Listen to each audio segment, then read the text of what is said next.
Hey folks, thanks for joining me here on ky4.com. Hopefully you managed to escape the big windstorm unscathed here across central and eastern Kentucky. As expected, a lot of wind energy with the system that moved through late Thursday and into early Friday. A number of reports of wind damage around the area, including here in Lexington. I think the peak wind gust we had was around 53 miles per hour out at the airport late in the evening. Of course, looking back on that window of opportunity for trick-or-treating between 6 and 8, it was dry, but winds were really cranking, and of course, with the soft ground and the high winds, that helped create a lot of wind damage, bringing those trees down. So probably a good idea to delay things until Friday evening, and the weather, of course, working out nicely for all those communities that did, in fact, delay. The good news heading into the weekend, a fairly quiet weekend, although kind of one of those half and half deals. We've got another upper level system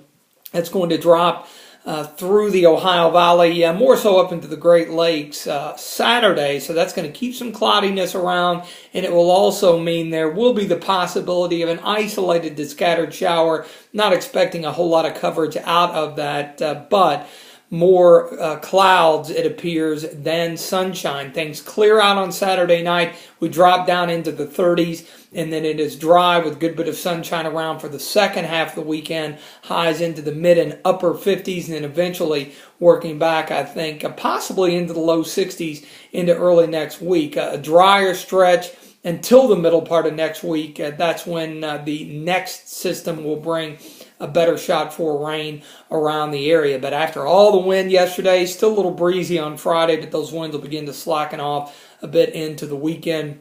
A pretty good weekend to come, especially for the first one of November. Hard to believe. Of course, plenty of fall festivals still going on, so you'll want to check those out, as well as what leaves are left on the trees. After all the wind yesterday, fall foliage really popping across a good chunk of the area, so enjoy that. Whatever you're doing this weekend, be safe out there. Have a great weekend, and as always, thanks for joining me here on ky4.com.